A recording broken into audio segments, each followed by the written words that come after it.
Thank you so much, Pastor, Bless you, brother. for allowing me in your pulpit, even on your property. Thank you so very much. I've been so blessed already just being here.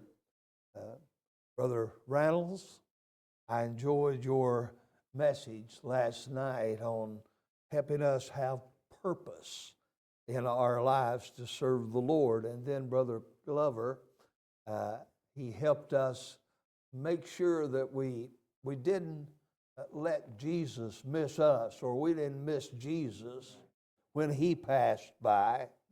And then Brother Halcomb helped us to know how to be thankful. And I wept through most of his message. It was just so powerful. And then Brother Jenkins helped us continue in the faith. And Brother McTheny, I immensely enjoyed you and Charlie and your message that helped us understand that in the bad times we're shaped better for the good times. I never followed a magician before. This coming January, the first Sunday, I'll celebrate 47 years as the founder and pastor of Mission Baptist Church. Praise the Lord. And I preached so many times, I absolutely could not count them, and I've preached a lot of places, and I've followed a lot of great men, but I've never followed a magician before. And to be honest with you, I'm wondering, is he a real preacher, or is he on the dark side? I can't figure for the life of me how you do those things, brother. But what a way, a gift to minister for our Lord Jesus Christ to others. I hope that you'll come down in Cincinnati and be with us sometime.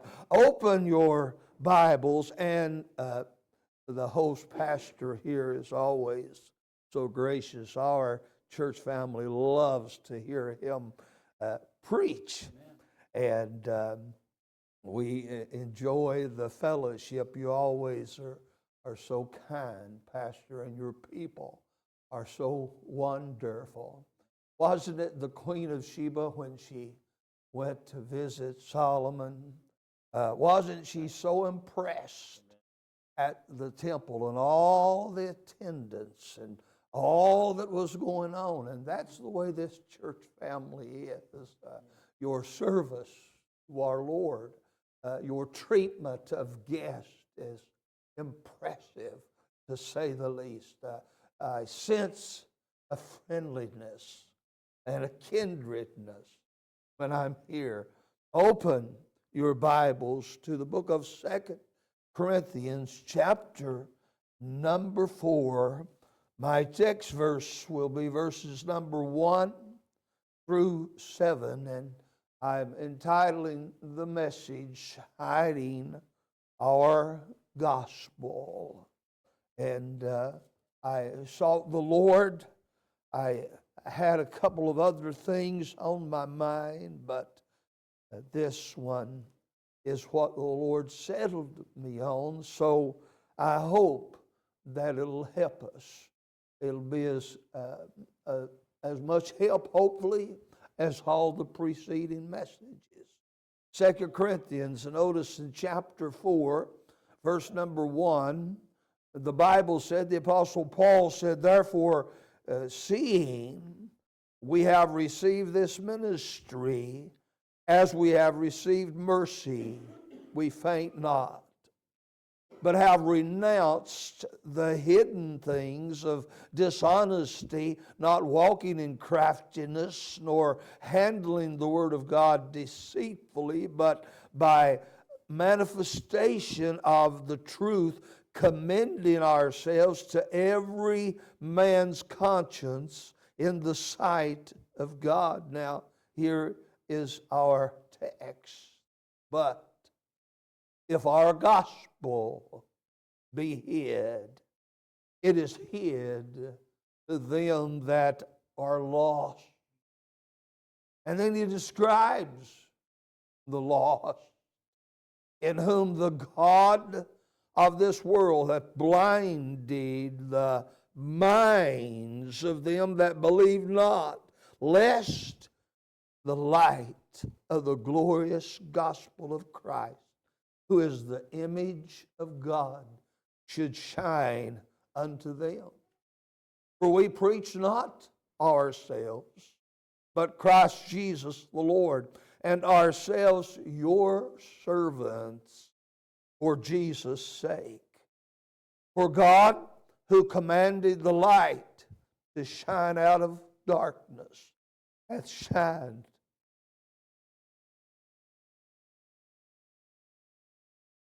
in our hearts to give the light to the knowledge of the glory of God in the face of Jesus Christ. But we have this treasure in earthen vessels, that the excellency of the power may be of God and not of us. Let's pray. Father, we're so unworthy, but you're such a worthy Savior. Lord, we that preach the gospel are charged with the greatest of tasks. We that believe the gospel are charged with the greatest of tasks. All of your servants are charged with the greatest of tasks. God, help us to not hide our gospel, and help us to not fail at our task. Lord, use me for a few moments to impress upon them all. Lord, I pray that you'll use me to minister to my brothers and sisters, but Lord, minister to me also of the great need that we never hide our gospel, in Jesus' name. Amen. In considering the text before us, it's probably best to give the biblical definition of the gospel of Jesus Christ in its very basic definition. It is given in 1 Corinthians 15, 1 through 4. In its full definition, the Apostle Paul said, this is what the gospel is. He said, I declared unto you the gospel. And he defines it how that Christ died for our sins, how that he was buried, and how that he arose again the third day according to the Scripture. So you see, the gospel message is the death, the burial, and the resurrection of Jesus Christ for the salvation of sinners everywhere. Obviously, in its fuller definition, you'd say it's the entirety of the Word of God, or particularly the New Testament message. But in the text, what I want you to notice is that the Bible presents the possibility and the probability of this wonderful gospel message being hidden away, out of sight, out of mind. It's the same situation. And you'll remember what Jesus said in the Sermon on the Mount when he said, "You are the salt of the earth." But he said if the salt loses its saltiness, you become good for nothing except to be trodden underfoot of men. And he said, you're the light of the world, a city that is set on a hill that it cannot be hid. And he said, none of you would light a candle and then put it under something and smother that light out, because that would defeat its purpose. And those that are in the house would not be able to see the light. Well, it's the hiding the gospel. It's the same problem that's presented in the text. Here's my guiding thoughts for the message this evening. I have 3 points. Hiding our gospel. It's my prayer that Pastor Bill Raines will never be guilty of hiding our gospel. And let me say this before I present the point. The Apostle Paul said, our gospel. Now, obviously, Jesus is the person of the gospel, but the apostle says that he shared this thing with us. We're ambassadors, we're representatives of the Lord in the world. We're the light shiners. He said we're the one, it's our gospel. Amen. Here's my guiding thoughts. If our gospel is hidden,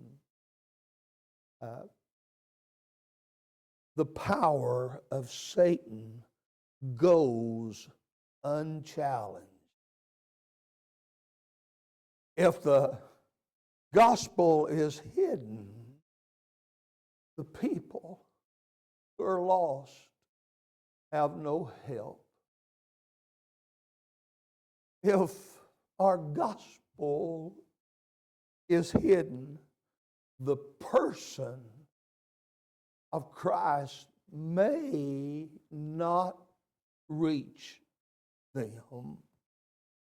I thought of this. If we hide our gospel, the power of the devil goes unchallenged. Notice the text. The Apostle Paul refers to the devil as the god of this world. Think about that description just a moment. The god of this world. Paul attributes great and unimaginable power to this God of this world, whom, of course, is the devil. And folks, I think when it comes to the devil, listen, after all these years in the pulpit, my friend, after all the services of the Lord that I've been a part of, after my whole 74 years, I don't even think I've touched I've scratched the surface of the power of the devil. It's so unimaginable that he's called God, a God of this world. His power is so great. When you get over there in the book of Revelation, chapter 12, and verse 9, you read these words, the devil's come down among us, and he's described as being able, which deceiveth the whole world. Can you imagine that? Can you imagine power so great that he deceives the whole world? He's not only called the God of this world, and oh my, it would take me too long to explore the possibilities, but God has creative powers. He has sustaining powers. And, oh, the devil has got more power than any of us can ever imagine. He's also called the prince of this world. Several times, 3 times in the book of John. Jesus in John 12:31, John 14:30, and 16:11 refers to the devil as the prince of this world. A prince is a male monarch. He's a sovereign. He's one of the highest rank in any class. The devil is a monarch that masters the world. And then he's called, when Paul wrote to the Ephesians in chapter 2 and verse 2, he said, he's the prince and the power of the air.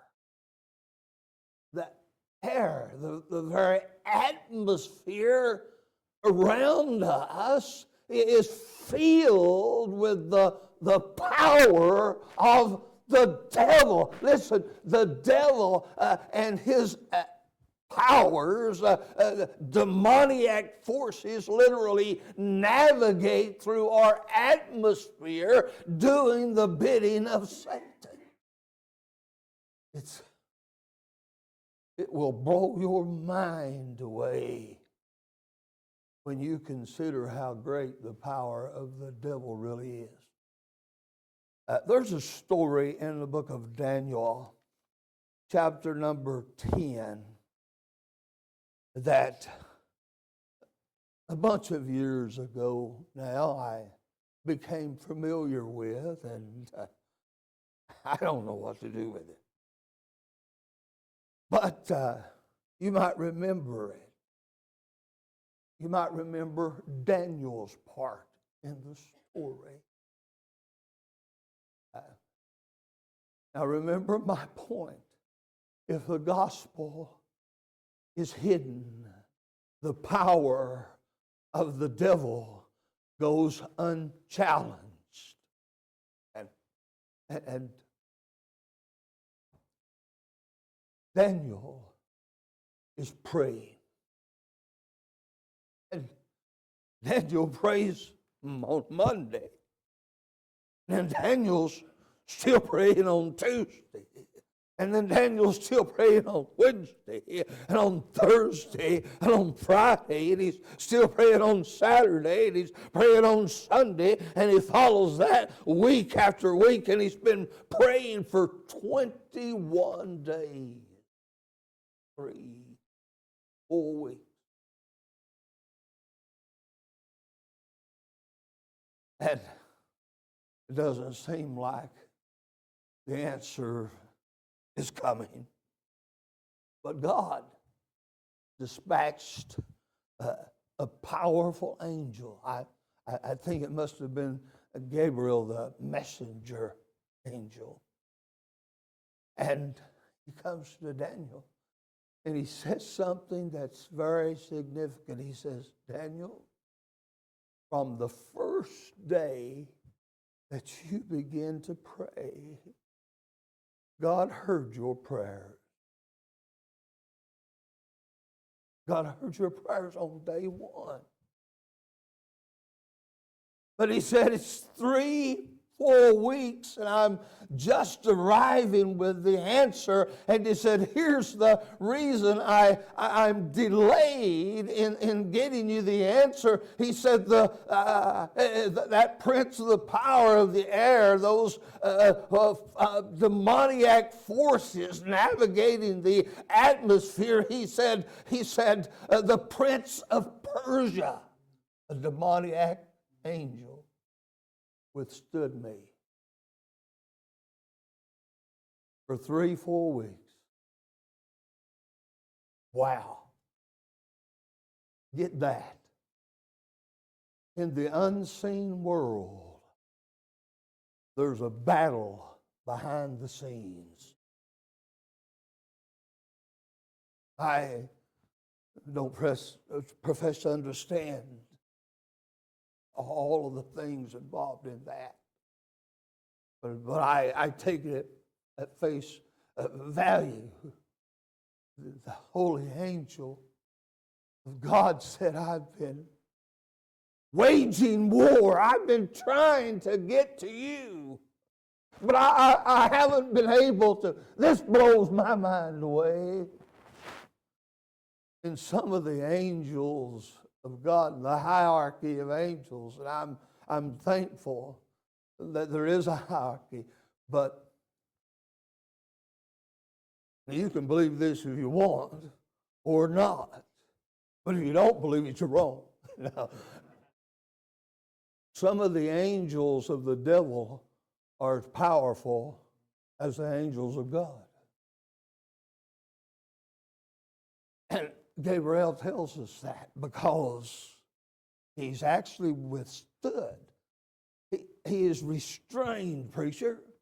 He's not able to get the answer to Daniel because a demoniac angel is doing battle with him. That's right.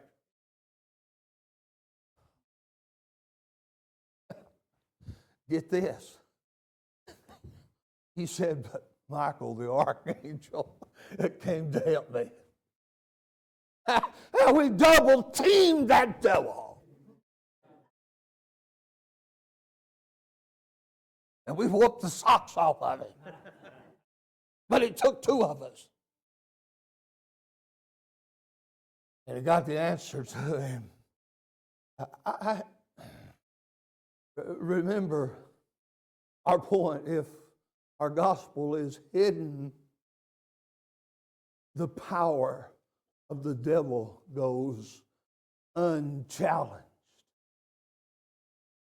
Prayer is one of the ways that we literally challenge the devil. And then practice is the other way that we literally challenge the devil. You remember when Jesus talked about the church, he built his church, Matthew 16 and 18. He said these words, on this rock I will build my church, and these are the words I want to draw to your attention. And the gates of hell shall not prevail against it. Now, I've often thought of that, and sometimes we think of the devil attacking us. We think of the satanic forces charging at us, and they do. But that passage gives a picture of the devil and his kingdom as a city with gates. And like any fortress that has walls and gates, there's probably guards at the gates. And there's been many battles fought against fortresses, and there's been many fortresses defeated. Jesus said, the gates of hell shall not prevail against my church. The picture is us challenging the devil and his kingdom. And the picture is us charging the fortress of the devil. The picture is us going forward. And the picture is the gates being strong and the fortress walls being strong. But the picture is, we may have to double team the devil. But, he said the gates of hell will not prevail. That means the church can have victory. Oh, listen. If we hide our gospel, the kingdom and the power of the devil goes unchallenged, because the gospel is the only force in all of the world that can overcome the devil. You know, I've noticed this. We are living in some good days, preacher. Oh, yeah. We really are. And, you know, Charlie Kirk's situation is mentioned so often. I wept. It's horrible to live in such a world that's degenerated to such evil and wickedness as to where there's martyrs among us. But I thought of this. Charlie Kirk wasn't killed because of the words that he spoke. He wasn't killed because his words were, just because his words were hated. He was assassinated because his words were being hearkened to. Because the devil didn't like the audience responding positively and people obeying the Word of God and young lives being changed in high schools and colleges and all over the world. If our gospel be hid, the power of Satan goes unchallenged. I don't have the exact wording, but at one point in his life, he said he wanted to be remembered for his courage in presenting his faith.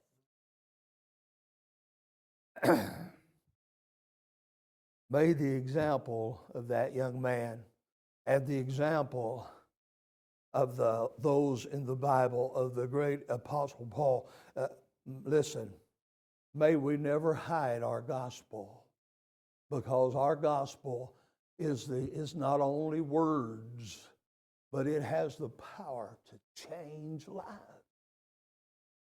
And we do see lives change. Right here in the auditorium, all you people, what are you doing here? What are you doing here? You're doing here because you hearkened to the words of the gospel. And then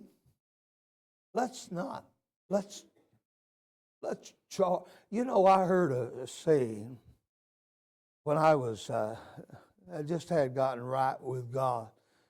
Brother Eldon Jones, you never had the privilege of knowing him, I don't think, but Brother Tommy Trample did. They were, and Brother Eldon used to be my pastor, and he told one time of a preacher that he had heard preach, and he said the guy was so inspiring, he made me want to charge hell with a squirt gun.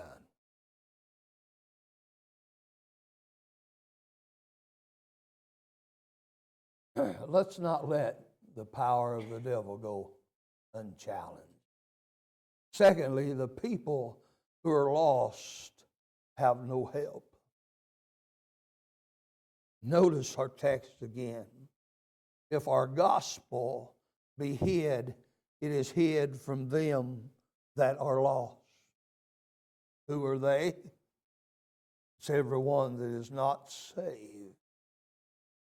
If we hide our gospel, the people who are lost have no help. Think about how the unsaved are described in the text before us. It says that their minds are blinded by the devil.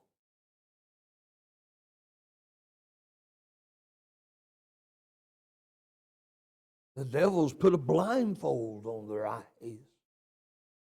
And the hands must be tied too, which is another thing. Nobody can work their way into heaven. But here they sit, feet tied, hands tied, blindfolded, and can't see. Darkness is their plight because of the power of the devil.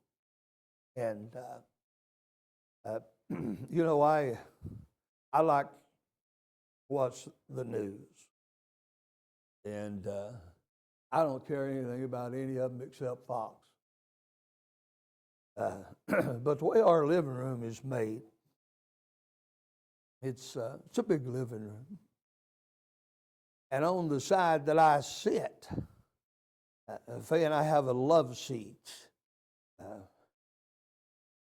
July the 14th, we've been married for 56 years. And we still sit in the love seat. Amen. And right behind the love seat, the big window. And the way the sun comes up at our house, the sun shines right through that big window. We've got a heavy curtain up, and we've got some shades up. And one of the things Faye and I argue about is I like those blinds shut, because the way the light comes in, my big screen television on the other side of the living room, and the light reflects off the screen and messes with my viewing. There you go. And I declare, every time I come home from the office, that woman's got them shades wide open. And I go ahead, I'm tired, and I sit down. And then after I sit down, and you know, I'm reclined backward, and I'm going to listen to Fox News. I turn the television on.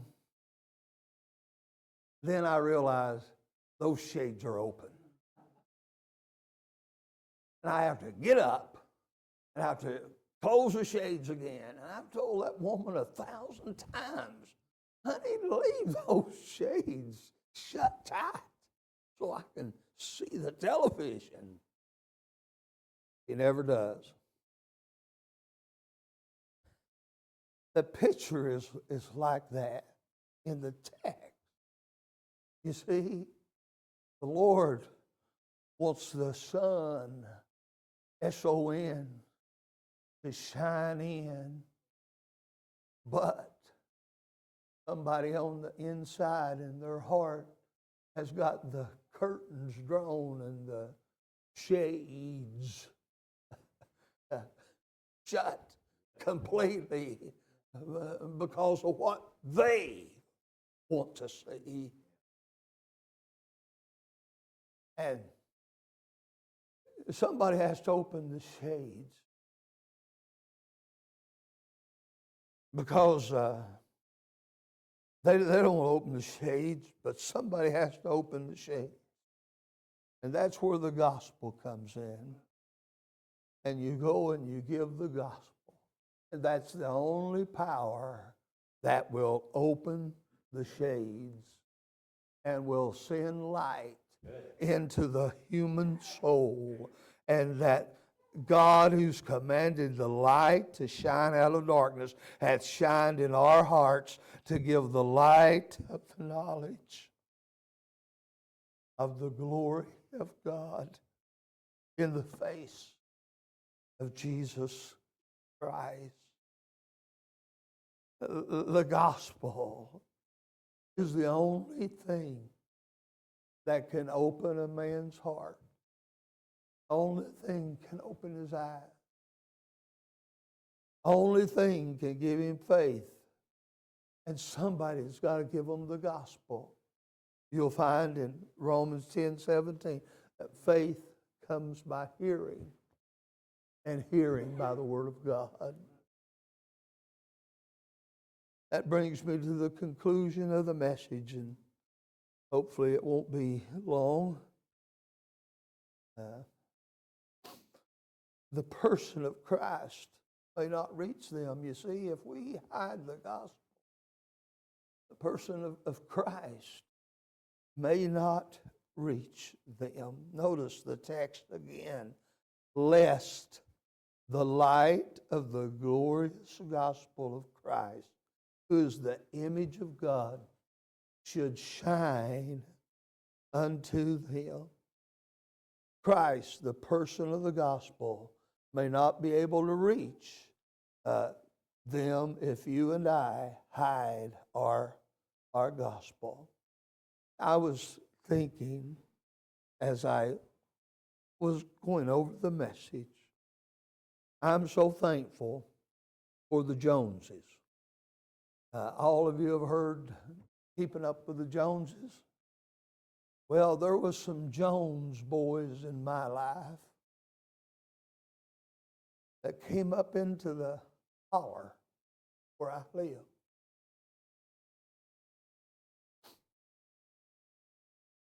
Alfred, the oldest one, and Janice.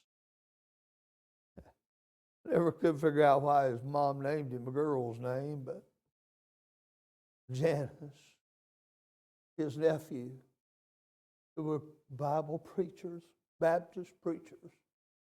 They came up in the holler, and they had church and they had Bible school for all little boys and girls and the people in the holler.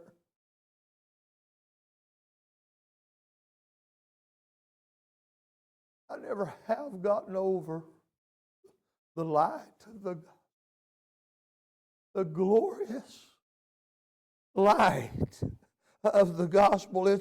It's glorious. It shined in my heart, and I knew that I needed God. And Brother Alfred,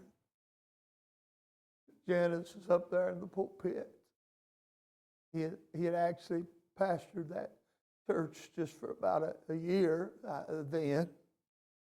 And his Uncle Alfred came over, and as a little old boy, 13 or 14-year-old, sat over on the side. For some reason, I was over in the amen corner.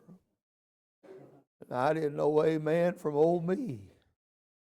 But I was over there, kind of in the front seat. I just sitting there in the services. And Alfred come over and put his left arm around my shoulder, told me I needed Jesus. I confess Christ as my Savior. A few weeks ago, and I got away for a few days, and I decided to go back home. We went down home, and I hadn't been down there in a year or more, because there's nothing or nobody, just some cousins that I don't know. But we went down, and I thought, well, I'll just go around the old stomping grounds. And I went up to the place, the Nevesdale Missionary Baptist Church, where I was saved when I was 13 or 14. I'm not sure which of the age. It depends on what sermon I'm preaching, whether I was 13 or 14, I guess. But I can tell you now the time. I can take you to the place where the Lord saved me by His marvelous grace. But I can't tell you the calendar date because they didn't share it with me. But anyway, the old church had been torn down. And a newer church had been built over to its side to the left. And I declare, I told Faye, I said, honey, get the camera out. And I went out, and I know for sure I was within 10 or 15 feet of the old church where the pews were, where I stood that day and confessed Christ. I was that close.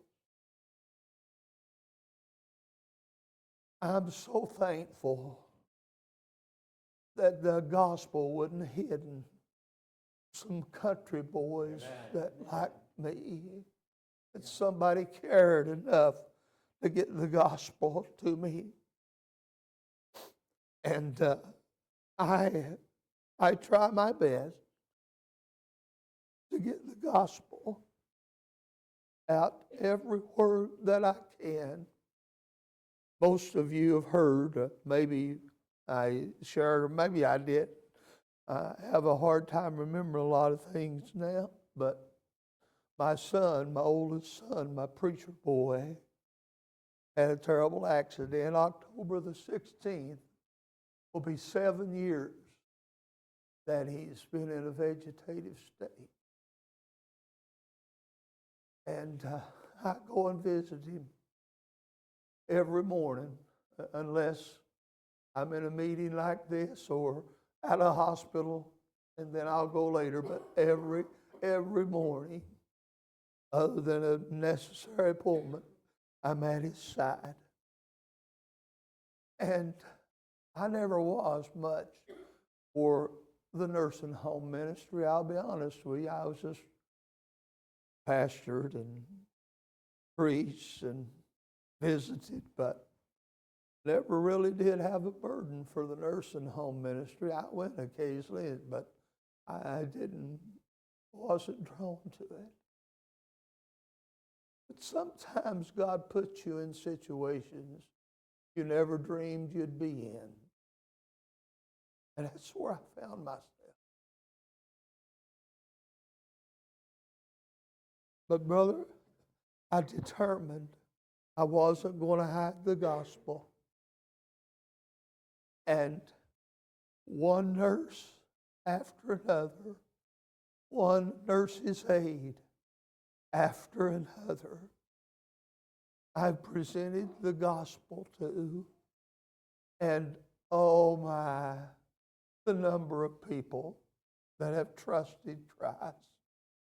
I decided I wasn't going to hide the gospel. And the only joy I have is presenting the gospel. And let me tell you how I do it real quickly. This will be worth, hopefully, the extra moments that that I keep you here. I introduce myself, and I say something like this. Mr. Hankins, I appreciate you. I appreciate what you do.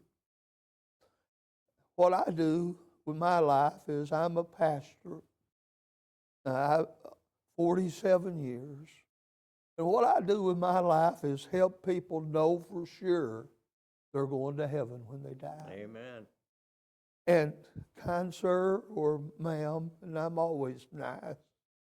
I don't argue. I don't push. I don't witness like that. I'll say I'm wondering if you know the Lord Jesus as your personal Savior. Amen. One after another have bowed their head at the foot of my vegetative boy's bed and called on the name of the Lord and have gotten saved. And then after that, I'd go to the head of the bed and I'd kiss my son. He's 55-year-old, but he's still my baby. Man, he is a great preacher, great gospel singer. Why all that happened to him, I'll never understand. I've never quit crying about it. I live a broken life. I'll go to my grave grieving. But I'll go and kiss him on the forehead. And I'll say, son, we want another one to the Lord. Good. We sat in the hospital. I had to take my son to the hospital because he got real bad. He's done that several times. I had to take him to the hospital. I'd met this doctor on an occasion or two, and we'd talked. And Doctor, I appreciate you. You're a special gift from God because of the abilities in your career, your calling in life. I want you to know I appreciate that. Doctor, what I do in my life, I'm a pastor of 47 years. I help people know for sure they're going to heaven when they die. Amen. That doctor of 72-year-old infectious disease doctor came in and he saw that I was there and he'd met me before. He said, can I talk to you? And he pulled up a chair and he sat down and began to talk to me. And within 7 or 8 minutes, that doctor bowed his head there at the foot of my son's bed and called on the name of the Lord and trusted Jesus Christ as his Lord and Savior. I have learned in these last 7 years, if our gospel be hid, That's right. The power of the devil goes unchallenged. Listen, there's a lot of lives that can be changed if we take the changer tool. Amen. There's people that'll be lost if we don't reach them. Now, I don't want to get into a big doctrinal issue, but I'm not convinced, brother. I'm not convinced that people will get saved without us. And it might just be, brother, that God depends on me to reach somebody for Jesus, and if I don't reach them, they'll go to hell. It might just be that. You guys can argue that doctrine all you want to. I don't fool with that stuff. You're important. You hide your gospel, somebody might not get saved. So I don't want to stand before God. There's an old song, nobody's here heard it. A long time ago. I'm an old man now. I'm one of the longest running preachers of the same church in the city. And probably you haven't met too many people that's been at the helm 47 years, particularly at the church that he founded. But I forgot where I was going with that. That's what happens when you get my age. But listen, I've learned this. People may just be lost if you don't reach them, if you don't share the gospel. If I hide the gospel, somebody might not get saved. And there's an old song. I didn't forget it. I just paused a moment to emphasize it. None of us here, none of you have heard it. Maybe some of you. I don't know all of the words, but it says, you never mentioned Him to me.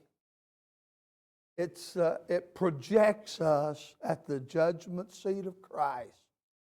And the picture the song paints, or the story the song tells, is me standing. And we know there's no such thing as the general judgment, but just let me tell you the story. And don't criticize, don't. But anyway, that fellow standing there, and there's a lost man standing there with him. And just before that lost man hears the words, "Depart from me into outer darkness," he turns to Pastor Raines or Pastor Hankins or deacon or gospel singer or magician man or retired 80-something-year-old fellow that can preach and make me cry. And he says, "You never mentioned him to me. You worked with me day by day, but you never mentioned him to me." Oh, may we never hear those words uttered from the lips of the lost. You never mentioned him to me. May we hold the gospel up. May we take every opportunity. I take every opportunity to witness for Jesus. And I promise you, if you'll do it, I pray every day. Every day I pray. You can ask my wife every morning. We're sitting there at the table and we pray, and this is my prayer. Lord, please direct me to somebody today, or direct somebody to me today that I can share the gospel with, and that I can have an effective gospel witness with, and that I can show them in the Bible how to be saved, and that they'll get saved. God, please open that door of providence. I intend to pray that prayer every day, because I don't have time to tell you all the stories. I know you're already probably tired listening to me preach. I'm already tired listening to me preach. But that door of providence will swing open if you petition God Almighty to open that door of providence. And here's the key. You got to recognize when that door of providence opens. Amen. You got to learn to recognize that. And then you got to present the gospel. And then if God allows you to present the gospel and people attentively listen to the gospel, you know, he said, "You shall be fishers of men." There comes a time when that fish bites. I never was a great fisher, but I've fished enough to know that the fish will tug, and you got to set the hook. To be a soul winner, you got to be willing to set the hook and actually say, "Do you want to get saved right now? Would you pray and ask Jesus to come into your heart and save your soul?" I promise you, before God Almighty, if God can use an old country boy, and you've heard me preach, and you probably don't like it, I've got a style that stinks, I guess. But if God can use me, win souls, He can use every one of you. Amen. Go ahead, preacher. It's yours now. Amen.